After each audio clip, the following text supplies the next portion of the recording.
Hey everyone and welcome. We are Next Level Business Advisors and this is Business Stories of Success. If you want to break through and achieve your own business success by learning from other successful business owners, you're in the right channel. For more of our content, make sure you click subscribe and don't forget the bell icon so you're the first to be notified when new videos are added. Enjoy today's video. Hello, hello, hello. You're with Mark Adams at Next Level Business Advisors. And today we are joined by Miss Bridget Richard of Bridget Richard Consulting. Hi, how are you? I am doing very well. How are you today? I'm doing okay. We are talking a little bit earlier. You're in the beautiful, warm state of Ohio. and Yes, I'm looking Ohio in the forward to the fall. I mean, early Yeah, fall's right. beautiful, but whew, getting brisk. Yeah, it's weird. Like, one day, 2 days ago, we were in New Jersey. It was 70 degrees. It was perfect. The next day I go to walk the dog and I can see my breath. I hate the cold. So, but hey, it's where I'm at, right? Absolutely. We deal with the situation that we are in. That's right. Make the best of the hand you're dealt. So, all right, let's get into it because I don't want to start going off on my lousy, I won't even say lousy state. I don't want any problems. My state or your state. Tell us about you and your business. Who are you? And tell us a little bit about your business. Well, I am a master degree social worker. Um, so I have my independent license in social work, and that's where I started. I've worked in mental health for 20 years, and I also have a mental health private practice that I run here in Cleveland, which is growing by leaps and bounds. So we're obviously providing a good service for the community. But I branched out into coaching and consulting over this last year for businesses because for some strange reason, all my friends happen to be nurses, teachers, or HR consultants, HR professionals. And so they were all kind of coming to me saying, man, I wish I could have what you do and put it in a bottle and take it to work with me. Because a lot of people have been suffering from a great deal of anxiety and burnout and just, managing stress. We're on an always on world, and that can be difficult to deal with. So I decided, well, wait a second, if you want to bottle it and let's take it to the office, then why don't I bring mental health to the office? We spend a good half of our lives at work. So we should feel healthy and productive there. And that's where the coaching business came from, is being able to go to employers and say, hey, 50% of Americans say that they're stressed at work.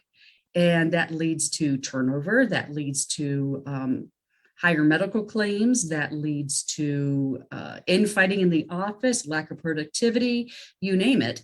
Why don't I come in there and we can talk about all these skills that people need to maintain themselves and be proactive about giving it to them so that you can have a happier, healthier office. Wow. Wow.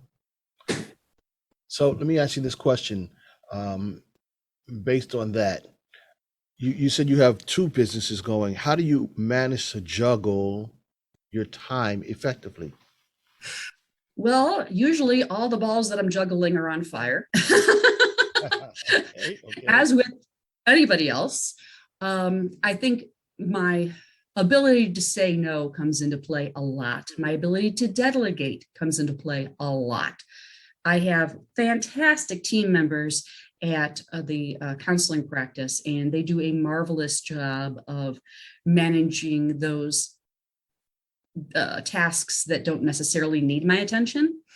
Mhm. And so knowing when to come in and have a meeting with them in order to talk through again, being proactive. What are the issues that you're encountering? How can I be most helpful? What are you able to manage on your own? What are your interests and what do you want to add to your job? Not what can I add to your job? What do you want to add to your job? What's going to make you feel more alive and happier about coming into work today?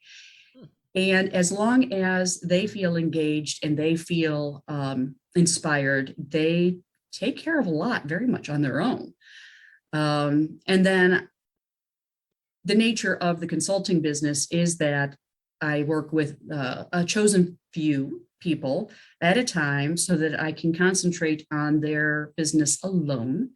And therefore, I don't have as many balls in the air when it comes to the coaching and consulting, because I am taking care of maybe 2-3 companies at a time, and am able to dedicate more one-on-one attention to them.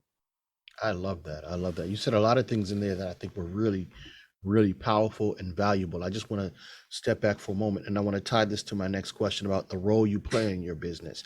I think it's important for us as entrepreneurs to realize that there are certain roles that are valuable to play, and others that we should step away from. So you mentioned your team and delegating and things of that nature, and that's what allows you to be even more productive. So what role, how do you put yourself, what role do you play in your business? I would definitely say at this point, I'm the visionary. Um, we started out as, just this one woman show. And so I wore every hat, as anybody does when they're first become an entrepreneur, because you don't know which hats are going to effectively be passed on to other people. As we grew, I knew which tasks I was having trouble completing.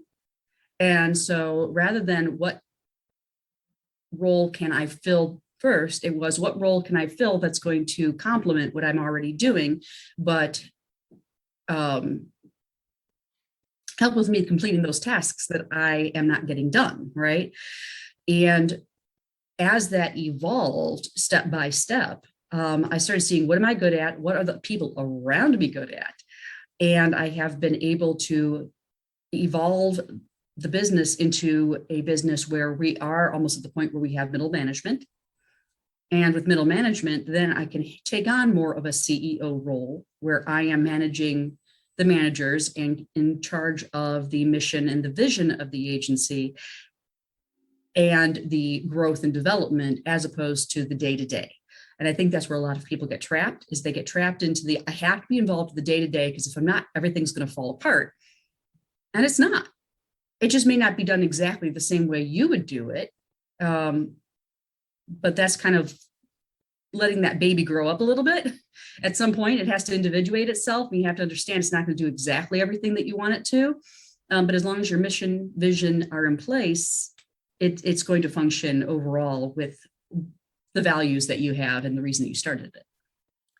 I love that. I love that because whether we realize it or not, especially for fledgling entrepreneurs, or even if we've been in business for a while and we haven't grown, that's really what we want to do. That's where we want to get to the point where the business can operate without us doing every task. So you figured that out, and that's what allows you to have this flexibility. I like that term, visionary. Years ago, I was speaking to a coach, and I was talking about what I wanted, and he kind of gave me the mindset of, I want to be the puppet master. I don't want to be a puppet master, but I want to be able to look at everything from a high level view and make sure Yes. things are going in the right idea. I like the puppet master thing just for the look of it, but I don't really. So awesome, awesome. A little bit of housekeeping, cleanup, and all those kind of things. If someone wants to reach you, how would they find you? I have a website, bridgetrichard.com. And on there, I have my email, mentor@bridgetrichard.com, and numerous different areas where people can send me a message to get more information. Nice, nice. So can we spell out your website? Because if someone is listening and they're Googling you, how would they find you just by? Oh, absolutely. Well, I was going to say, if you Google Bridget Richard, LISW, you're going to get, it was kind of scary as to how available I was online. Really? Oh, absolutely. So that's something about being an entrepreneur, is making yourself available and understanding there is going to be that vulnerability of, you are the face of your business. Yes.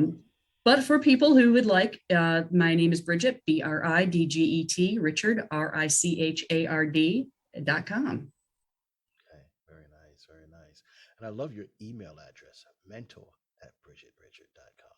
I love that one. Very cool. Oh, Um, thank you so much. I think it's very witty.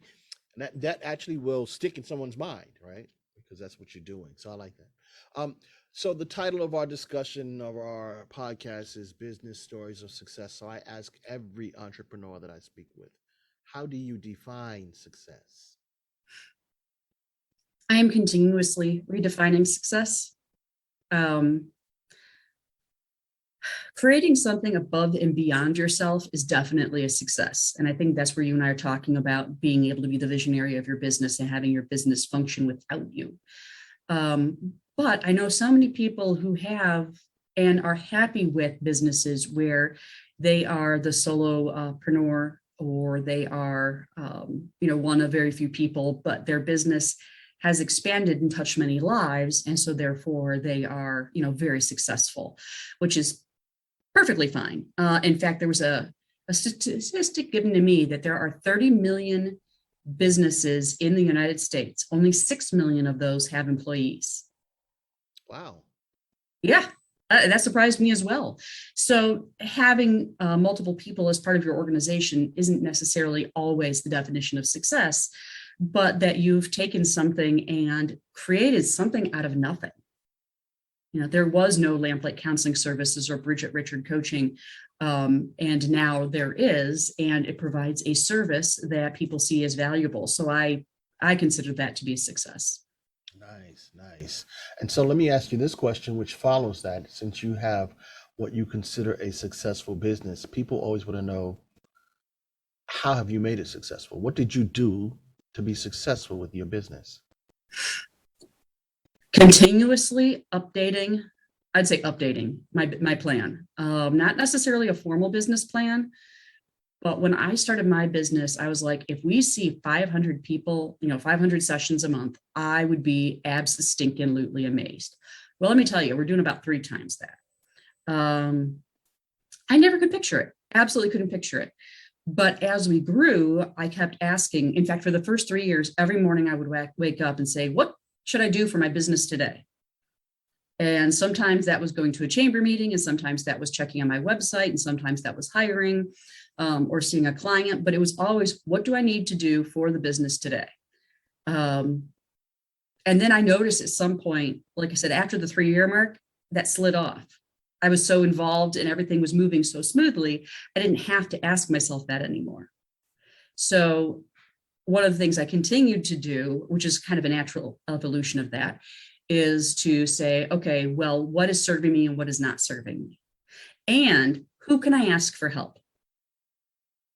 When we moved to the point where we're transitioning between that, I'm the sole provider in my office, to I've got a nice chunk of staff and I need to relook at how am I managing all these people so I can continue to grow without creating chaos, I reached out for help.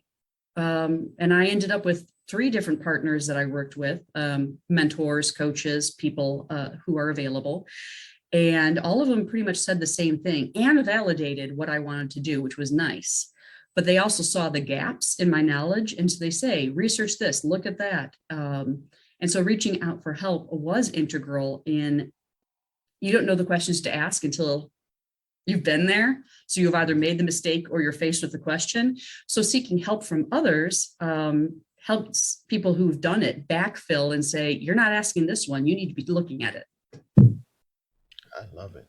I love it. You gave us some real gems there. I like what you said about continually updating your plan. Yes. Right? If you don't continually update your plan, at some point you're going to stagnate.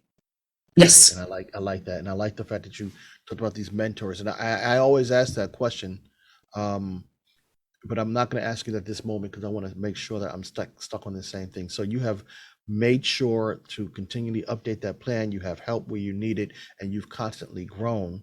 Now, along the way, I would imagine you might have made a couple mistakes. Oh, yes.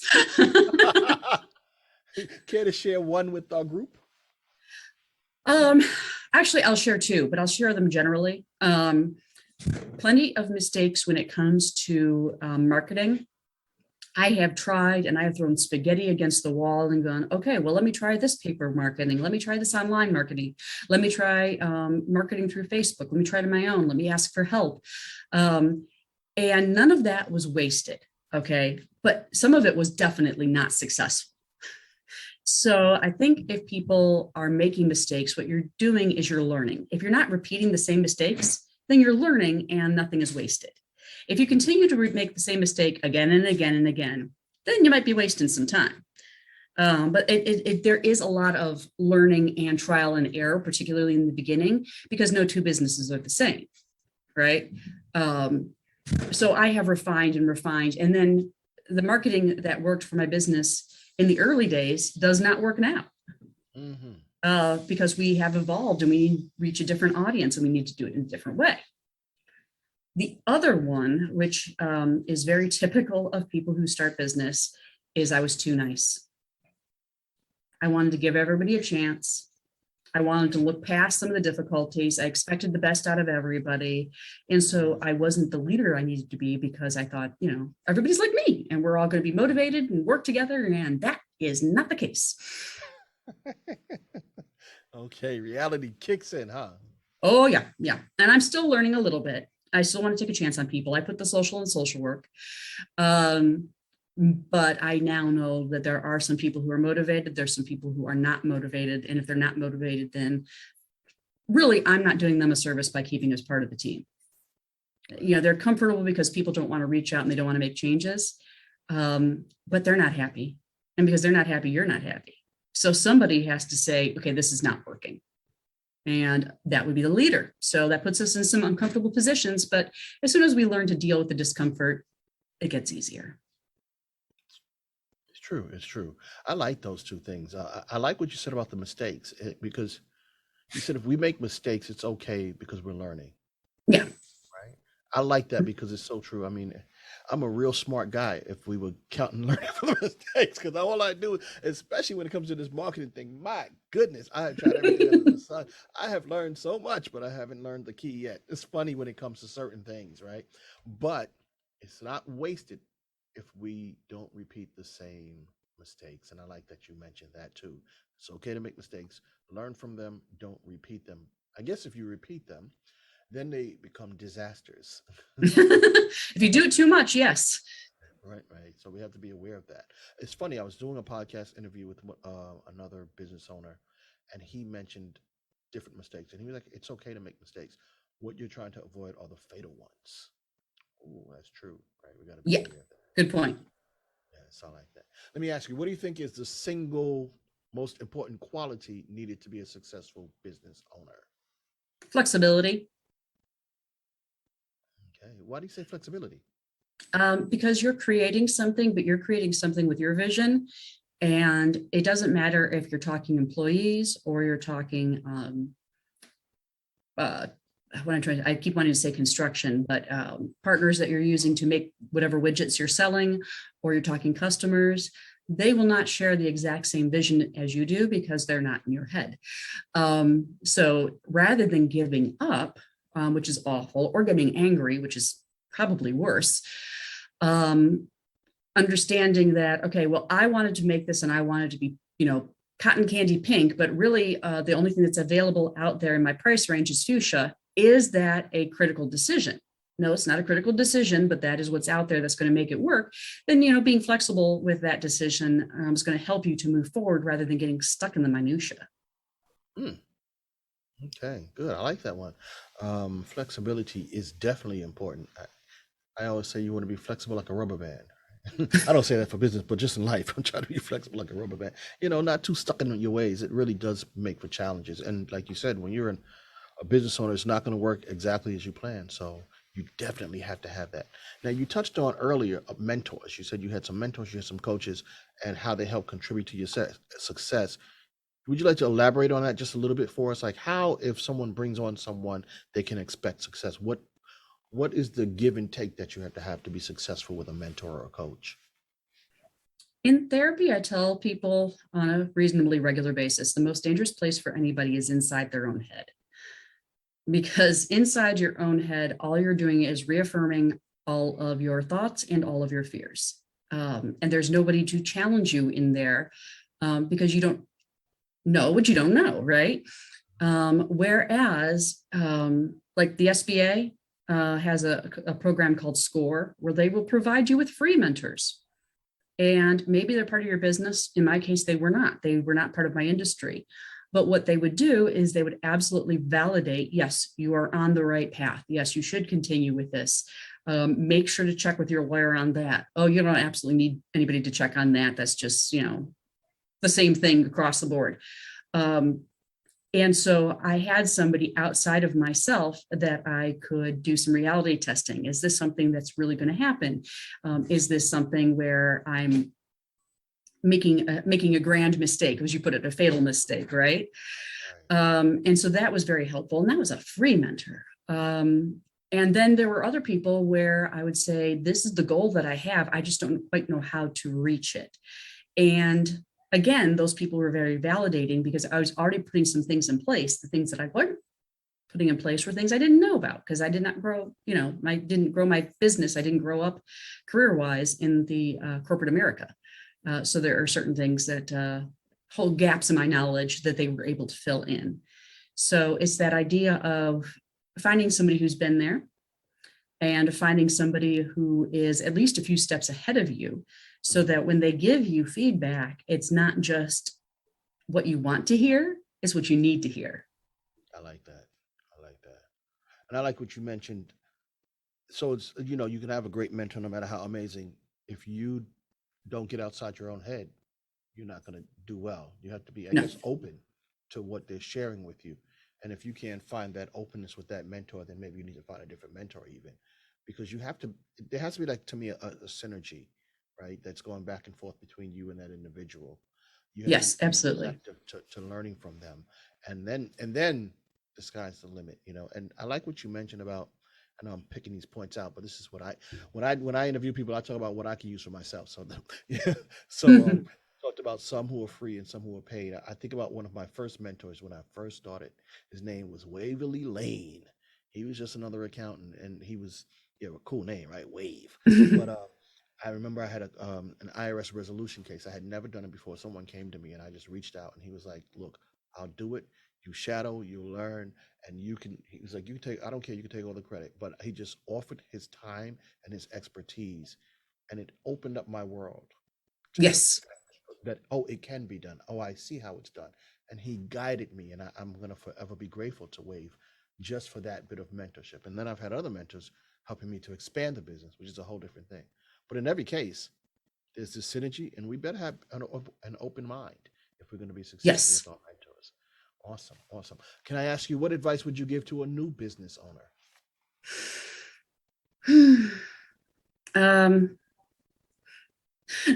I'm trying to come up with something encouraging instead of there's a lot of blood, sweat, and tears.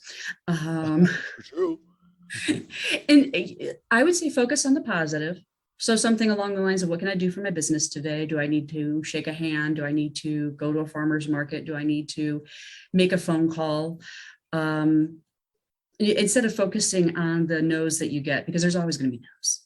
There's always going to be naysayers. You're going to be too young, too new, too inexperienced, which everybody is when they start a new business. I'm not quite sure what people are thinking about, but new businesses start every day. And I guess that's the other one, is new businesses start every day. So you are amongst an elite but good group of people who have found the energy and the drive to create something out of nothing. And that is a very special place to be. So maybe you need to seek out more people like yourself as well. Okay, I like that. You said that twice now. I don't know if you even realized it. What do Probably I not. need to do for my business today? Yeah. What do I need to do for my business today? I love that, because, like you said, and over time, you didn't even ask it every day. But for many of us, we start and we don't ask that on the second day, on the third day. And then we wonder why we struggle. Can I just deviate just for one moment and ask you, when you asked that question of yourself, what do I need to do for my business today? What did that really mean to you? It was a way of reducing anxiety. So instead of focusing on, just obsessively looking at numbers or creating plans that I wasn't quite there yet, but kind of placating that anxiety, it made me very present focused, very mindful. Do I sound like a therapist? And sticking to those things that were concrete and attainable in the now. And any successful business is a combination of many individual decisions done over a period of time, right? So you need to be able to make those decisions, and you need to make action steps with those decisions. So if you're just planning or dreaming or wanting, that's not going to do anything. You have to be on the ground going, okay, do I need to come up with a new recipe today? Do I need to be in the test kitchen today? Do I need to be talking to a grocery store today and finding out if they're going to market my new detergent or whatever it is? Many people I know over time have become part of masterminds, just so that they have somebody to be accountable to who said, well, you said that this was going to be your goal in 5 months. What are you doing to get there? And it's that, what are you going, you can have goals all day. Everybody has goals all day. It's the, what are you doing to get there part that differentiates success versus not. I like that. Yeah, when I was thinking about that, when you said it, it made me realize that there are so many different things that I can do today in the business. But there's this one thing that I need to do to move it forward, right? Yeah. So I can sit here and do these 5 things and what's in my comfort zone, but there's one thing that I need to do to move forward. I have to make sure to get that done today. So when I think about that question, which I'm going to start asking more and more, what do I need to do for my business today? I'm going to think about that one thing that moves me toward my bigger goal. Right. So I Yeah. really, really enjoy that question. I'm highlighting that. I write notes. I'm highlighting that in my note list. And that's going to be something that I want to share, not just for me, but with all my staff. What can you do for the business today? Which is not just the tasks that you normally have, but we're all trying to move this boat forward. So if you have staff members, you can ask them the same question. I think, right? We can ask them, what can you do for the business today? Honestly, I would tweak it if you're talking about staff members. Okay, please. Because there's 2 different versions of that. There's what can we do for the business today, which is business focused, or what can you do with your career today? And that makes it them focused and puts the focus on, okay, you may be moving the business forward, but you are doing it because you're gaining this knowledge, you're learning this skill, you're making this relationship, which creates a sense of ownership.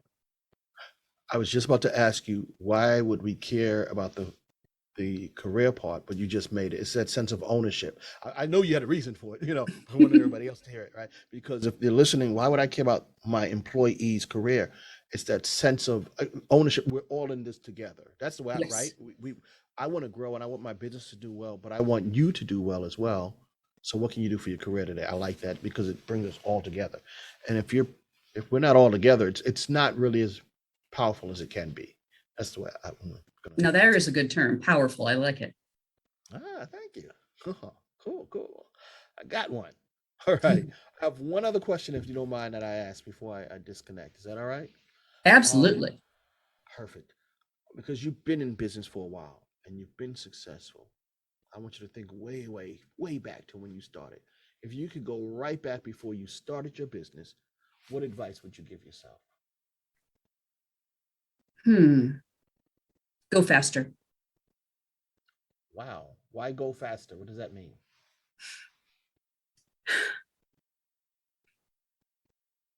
I did not know when I started my business that I could expand it almost exponentially by bringing on more people. I didn't know that recipe, if you will, for success. And by delegating, I was a little slow to do that. And I think if I had gone faster and if I'd gone with my gut instead of holding myself back, being like, you got to be careful. You don't want to lose what you already got. I'd be even further than I am today, for the most part. And I was quick. I moved rather quickly, but there are some times where you have to be quicker to make decisions, whether they move the business forward or to, curtail a toxic relationship, and if I'd followed my gut more, so I guess that's the second one, follow your gut more, I could have gone much faster. But that was a learning thing, because I will tell you, and I'm sure you've had this experience, you learn a lot about yourself starting a business. I mean, you want to talk about introspection. Yeah. And if you don't learn a lot about yourself, you're not going anywhere. If I didn't learn the knuckleheaded things that I do, the way I think and the way I reason and try to make adjustments, I'd be a mess. You're right. You learn a lot. But I like go faster. Don't be held back by fear, right? Yes. That you're going. So that's a good piece of advice for a lot of individuals who what is that? They call it analysis by paralysis. Oh, yes. Paralysis by analysis. Yeah. Paralysis by analysis, right? I'm I've been in business for almost 20 years now, so I know that. I've been there. And it's at some points, my mother used to always just say, at some point you just gotta jump in the water, baby. You'll never swim Yep. unless you jump in the water. So I like that. Go faster and you can find success. Hey, I really appreciate that. You gave us a lot of beautiful gems today. I want to thank you Thank you. for your time and your effort to give us something back today. Appreciate it. I appreciate the opportunity. It was fun coming on. Yeah, thank you. And we look forward to watching you on your continued journey to success.